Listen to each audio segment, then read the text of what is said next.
Welcome to How Preschool Teachers Do It. This is Alison Kentos. I am an early childhood educator. And this is Cindy Tarabush. I am an early childhood consultant. This podcast is for parents and early childhood professionals. Let our experience and research-based knowledge become your guide. Welcome back, preschool peeps. Hi, peeps.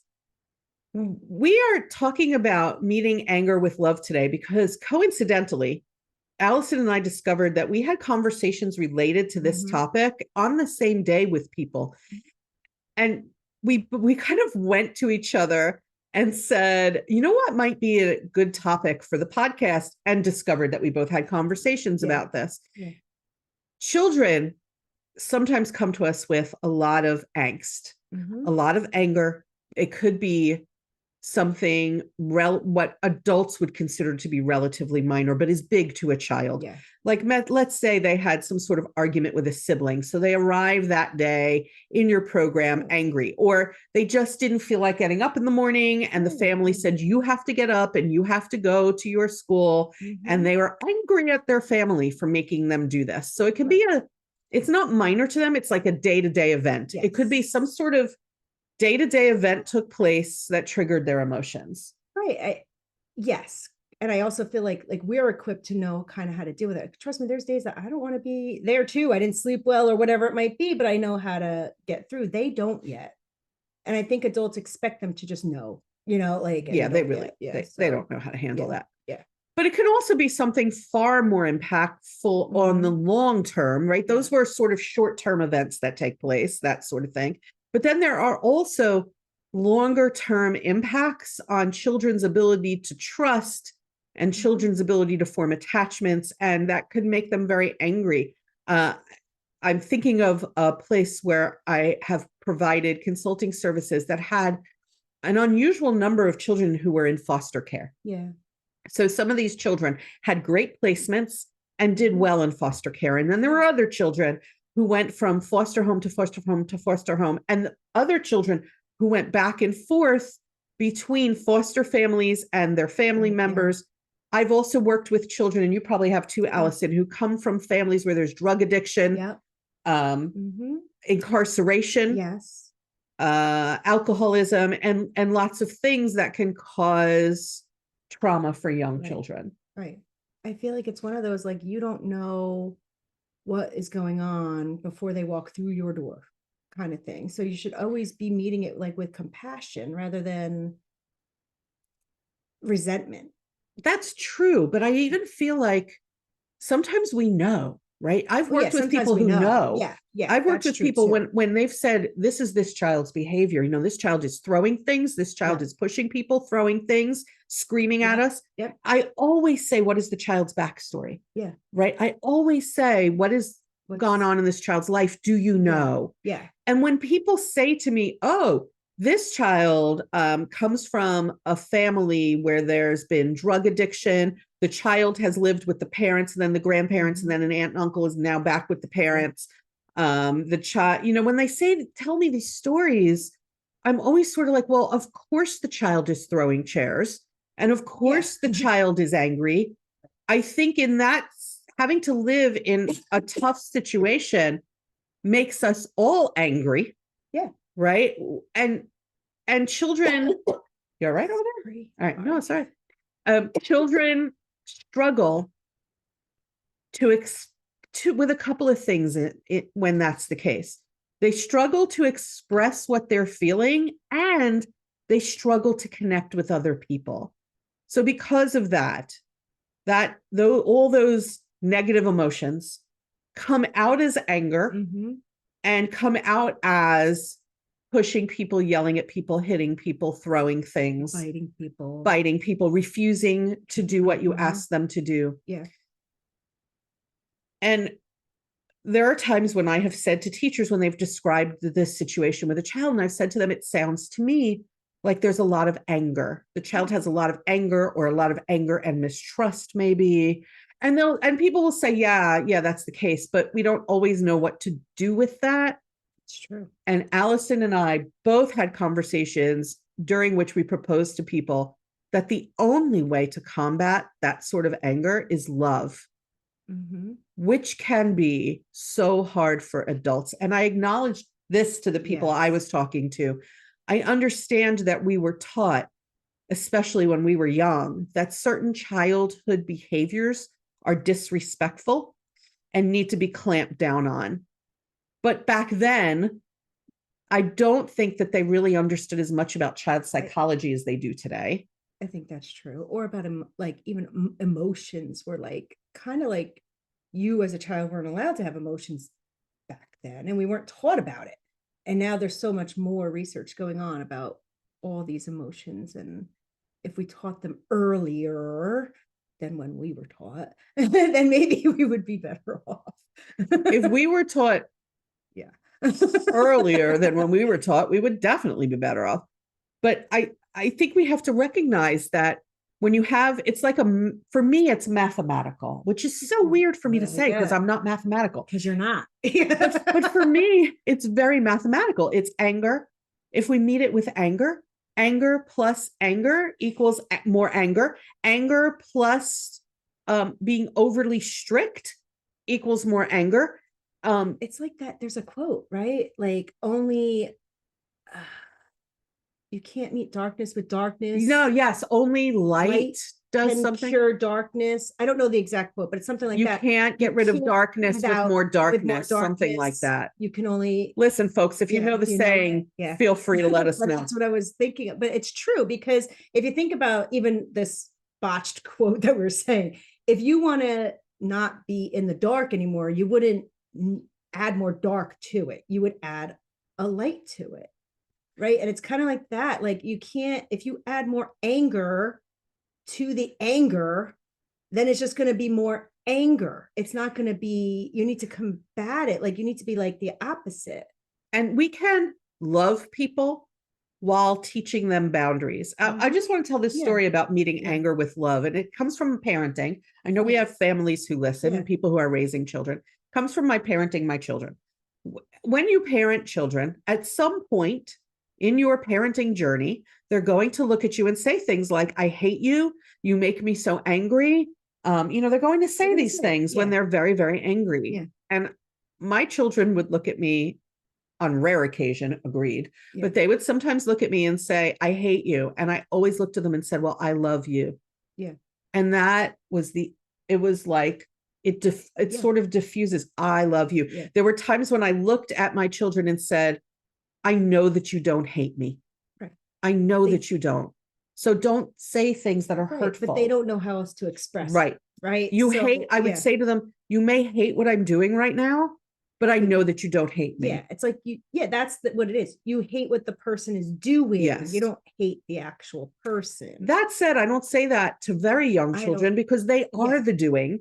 They see themselves as the doing. So when you say to early learners, when you say things to them like, I'm not angry at you, I'm angry at what you did, that doesn't translate to them. Like, I think for me, like in my class, like every single student that I've ever had I love them, right? And it might not be like, I'm not trying to replace their mom. It's not like that kind of love. It's kind of like how you love your friends and that kind of way, but I still love them. I still could see the good in them. I could still see the value that they bring into my classroom.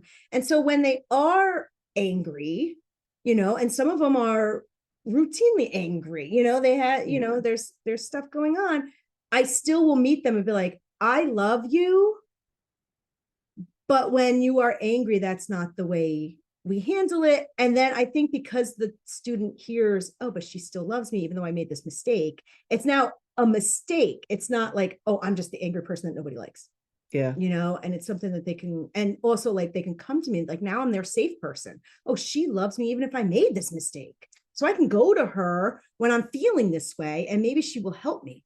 Don't you think the traditional stance over generations was when they express anger, clamp down. Yep. Clamp down. Yep. Become firmer. Children do need routine and children do need to know boundaries. And for some children, that clamping down that people do is not interpreted as something they can trust or something that they should invest themselves in Right. because of the experiences that they've Right. had. We have to remember that my childhood experiences are not their Theirs. childhood experiences. And to say to a child, you told me a story about a child you've had who threw a chair, and what did you say to him? I said, I love you.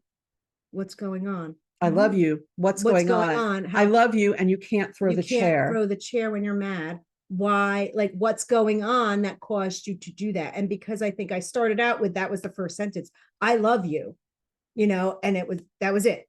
And he looked at me like totally different than he always gets his mad face on, and he just wiped it away. And he's like, oh, it was almost like a relief. Like, it's almost like he's so used to maybe not hearing that in that moment, maybe it's, and I was like, and everything, he's done it many times. He's done different things. I was like, I love you. Let's work on this, and then he more is willing to talk to me when he's angry. And I taught him different ways to just describe what he's feeling. But like, I think but in that instance, like, there are other people who have told me like, oh, that must be very difficult. You must not like him. I'm like, no, I love him. I love him.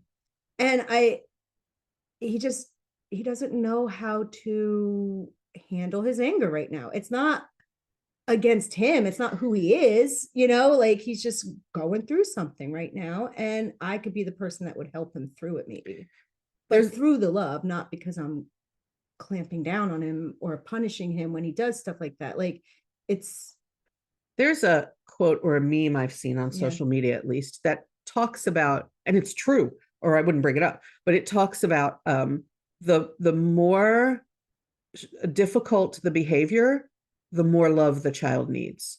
Yes. They're trying to tell us that they are suffering. And so if we add more suffering, I'm going to go back to math, unbelievably.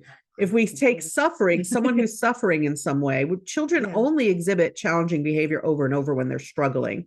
So someone who's suffering in some way, and I add more suffering to that, all I'm going to get is more suffering. We have to meet the darkness with the light. We have to say to these children, this is a place, and we have to communicate to them through our actions. This is a place you can trust. We are people you can trust. We care about you. For some children who've never experienced that sort of caring, they don't even know what to do with it. Children who have spent their youngest years in situations where there was very little caring or none at all because of whatever's gone on with their families, their placements, whatever's gone on with them. They don't even know what to do with your love. And you're going to have to demonstrate that and show them what a relationship looks like, and spend a concerted effort to spend one-to-one time with those children, which is what I find many adults are repelled by. This child is throwing things, right? This child is throwing things. This child is putting people in danger. This child is doing this. And so I'm going to turn my back and spend my time with the other children, when actually what remedies is spending time with this child. Him. Yeah. So like, that happened to me recently where, he threw a chair across the room, and a lot of people are like, oh, what'd you do? Just put him in the corner and walk away? I was like, no, I took him to the corner, but I went with him. He needed alone time, like space away from them, but I stayed with him, and they're like, weren't you mad? I'm like, of course I was mad. I was in pain. Like, but it's not about me at that moment. It's about him, so like, and I was like, I'm not going to abandon him when he's in that state, that's not the right thing to do either.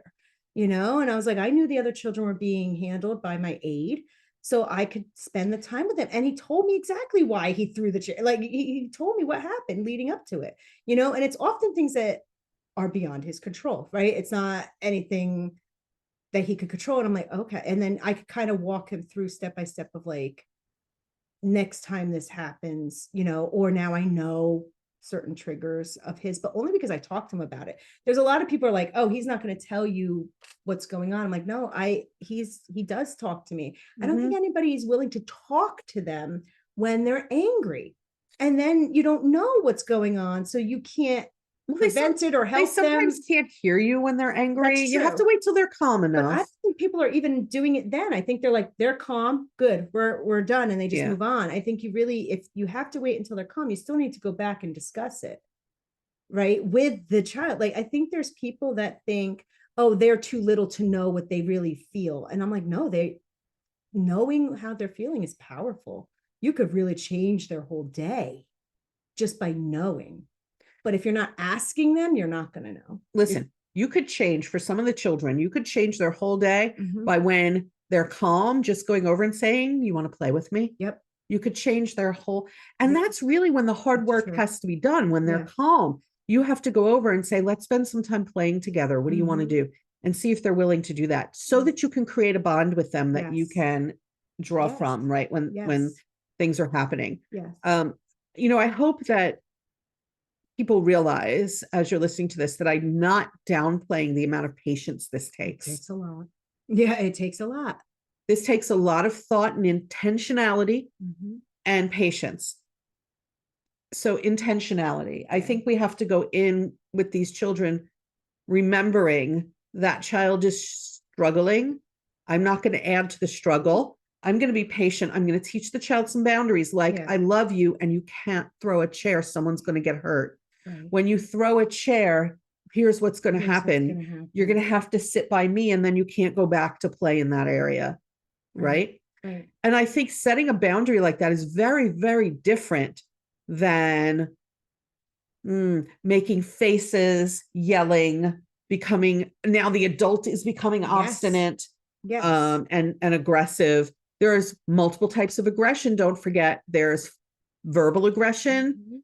There's physical aggression. You know, sometimes adults get verbally aggressive when you start yelling and demeaning through the tone of your voice. Just the tone. Yeah. It's just the tone of your voice. Well, yeah. And I just saw, I don't know what it is, TikTok or whatever. I don't know. I'm not good at that stuff. Where somebody said, pay attention to how somebody says your name, right? How somebody's like, if I go, oh, yeah, you could tell I love her, right? But if I go, Cindy. So like, then I started being like, oh, wait, how do I say the children's names? Because they could pick up on that. Interesting. Right? It was like this quickie little thing. I was like, oh.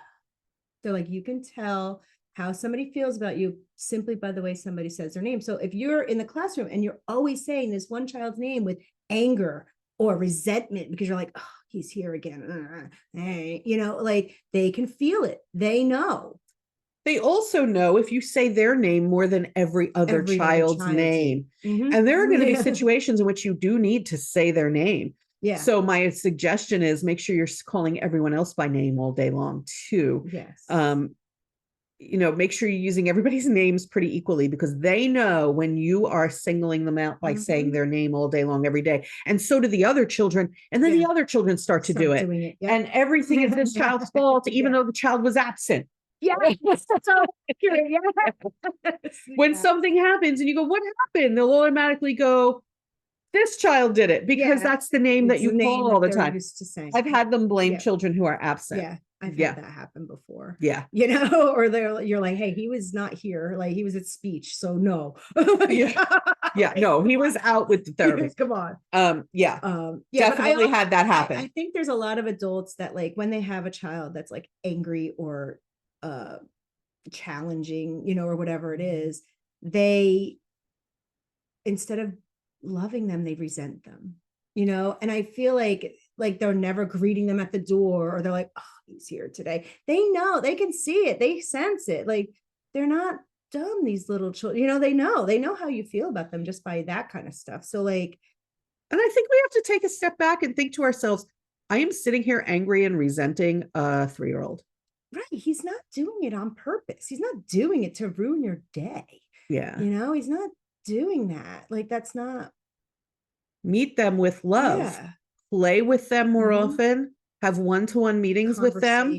Right. Them. Greet them at the door, like happily, you know, joke around with them, smile in their presence. You know, like all those things matter. Be careful how you say their name. Yeah.